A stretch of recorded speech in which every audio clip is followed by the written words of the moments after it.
Thank you for tuning into Alabaster Box with Tiffany Hayes, where we are inspiring and enriching thoughts.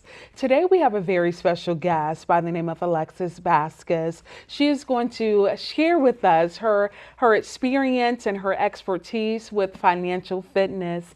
Thank you so much for joining us today. Thank you for having me. Oh, not a problem. It's our pleasure. So I asked you to join the show today because I know you have a lot of experience in the financial realm. But one thing that sparks great joy about you is that not only do you have that experience in financial fitness, but you're also a believer who incorporates them both, financial fitness and ministry unto God. So tell me, how long have you actually been in the financial piece?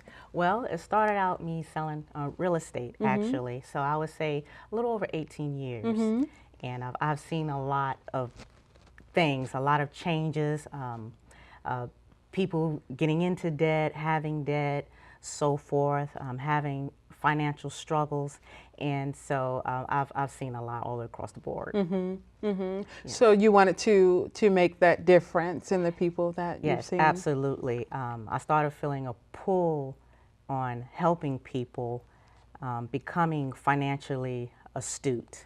I really felt a pull inwardly, getting my own house in order, but at the same time bringing someone else along. And I have seen a great disparity between those who are wealthy and those who are not so wealthy. And it really pricked my heart to be able to do something. You know, it's one thing to be in the financial field and complain and not do anything, but you know, I think that the best remedy to help to be able to put this at a lower percentage is to help someone, you know, and help one person at a time. It's like, you know, we all know there's an elephant in the room, but how do you take care of the elephant? By one bite at a time. So, you know, I feel employed by the Lord to be able to help one family at a time. You know, as many as I could take with me, you know, that's what I'm here to do. So what are some of the challenges you've seen with helping people who want to be out of debt or have that financial freedom, but do not have the resources per se to do that? What strategy do you typically give them? Well, first of all, one of the main things I find with most people is the lack of understanding how money works. And, you know, we've heard before, knowledge is power. Well, in a sense, that is true. A lot of people just don't know how money works. The other thing is fear. You know, fear, it can cripple you. Fear could cause you not to move. Fear could cause you to be stagnant.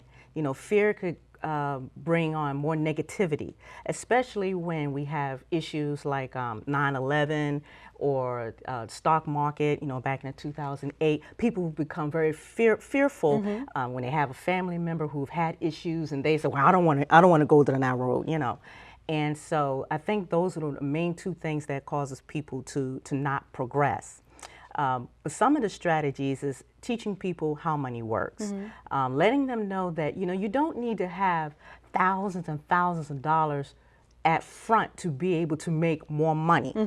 The principle is true. You do need something to earn more, but it's not that much of an extreme. And I think people become fearful because they feel that, you know, I'm at a disadvantage. I don't have a whole lot of money, or that's not for me. I'm always going to be in debt. I'm always going to have a car payment. You know, I'm always going to stay poor. So it's kind of like that stinking thinking, you know, a defeatist type mentality.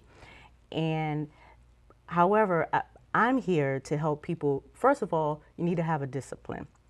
You need to be able to identify the difference between your needs and your wants.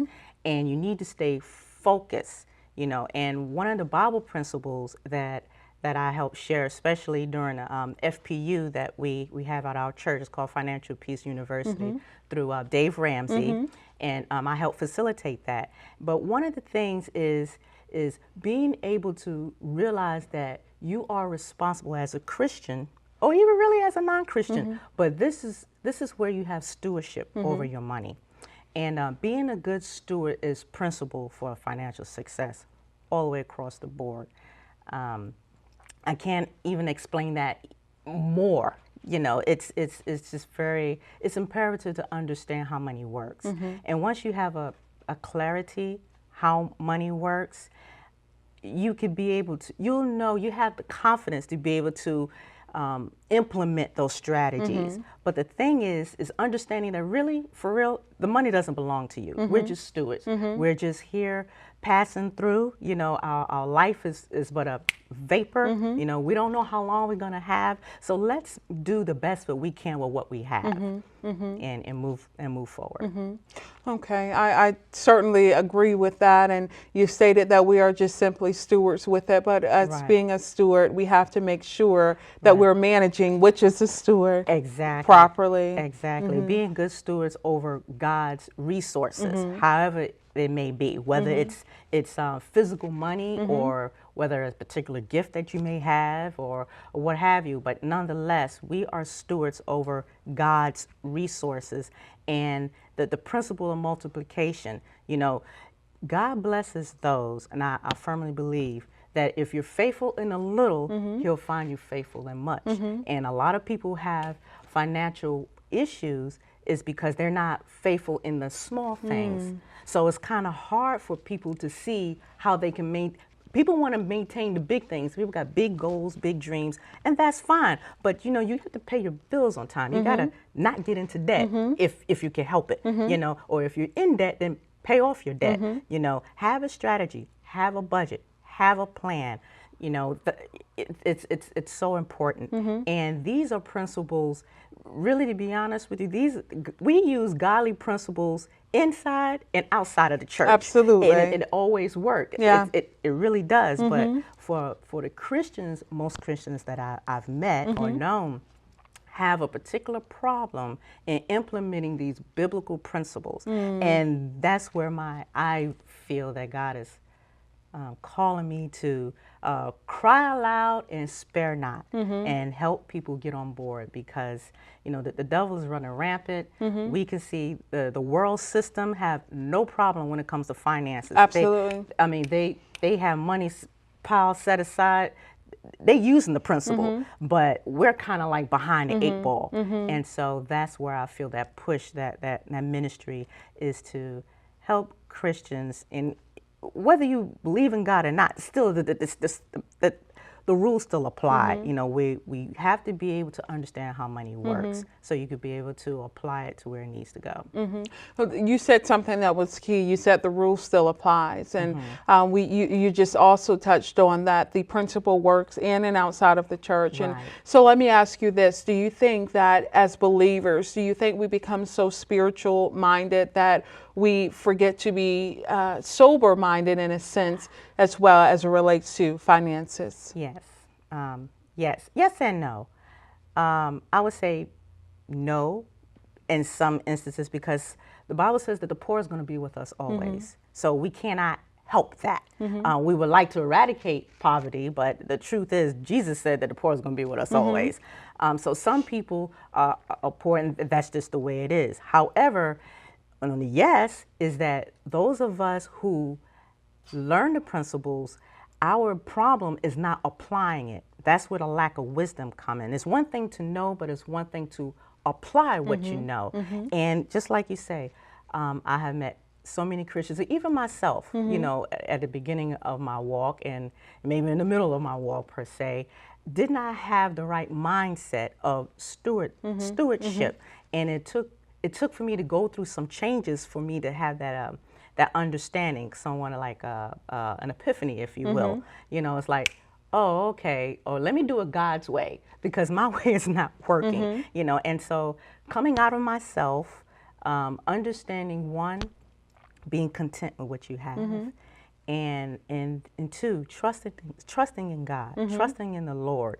And so, yeah, sometimes we can become so spiritually minded that we tend to forget that we still have a responsibility. You know, it's one thing having a car, you know, and that's a good thing, but now we need to do things to keep the car running. We have to put the gas, it needs to be maintenance, you know, it needs to have proper oil change or different. You just can't just keep driving the car down to bear nothing and then sit back and wonder, well, why did this happen? Because you weren't taking care of the thing that was given you. So it's the same thing with God's money. Absolutely. Yeah, we definitely got to put that into perspective. So what motivated you to become a part of this financial fitness? Like I said before, back in the mid-1990s, after I had gotten out of the Navy, I decided to go into real estate. And then it hit me when I was helping different clients. It used to disturb me as why clients did not qualify to buy homes. And just to make a long story short, it really boiled down to having bad credit. So it kind of started from there. So why did they have bad credit? Well, sometimes people have, just be very frank with you, poor spending habits. You know, it goes back to that first thing of mismanagement, not understanding how money works, having lack of self-control on spending.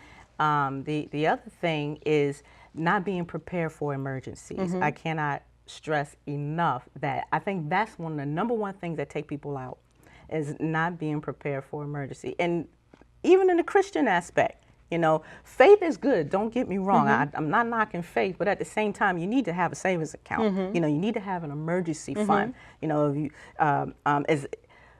it doesn't make sense to be a Christian and you having so many financial problems, but you're not applying the principles, but then you keep praying for God to bless you financially, but you're not doing what you need to do with the finances that you already have. And so, with that in line, I find that if you just focus, if people would just focus, learn to save for a rainy day, I think that would take away much of the stress. But again, that's one of the things I had realized when I started doing real estate, was that, you know, a lot of people didn't have money in savings or didn't have savings at all, you know, and they had a checking account, but it was little to nothing, you know, and one thing just led to another. Bad credit, because obviously if they had not so good credit, it dealt with having a lot of debt. Why did they accumulate the debt? Well, it kind of goes back to the first thing, lack of being prepared for that rainy day. So one thing affect another, and after a while, then when they get to me, they want to buy a house. They can't, because they haven't taken care the basic principles as of, you know, saving for an emergency fund first before you try to buy a mortgage. Everyone, I hope you guys are enjoying what you are hearing thus far. Please tell your friends about us, tell your church members and your family members. Let's take this word to the world. Please share, subscribe, and like. And remember, if you change your thoughts, you change your life. Thank you.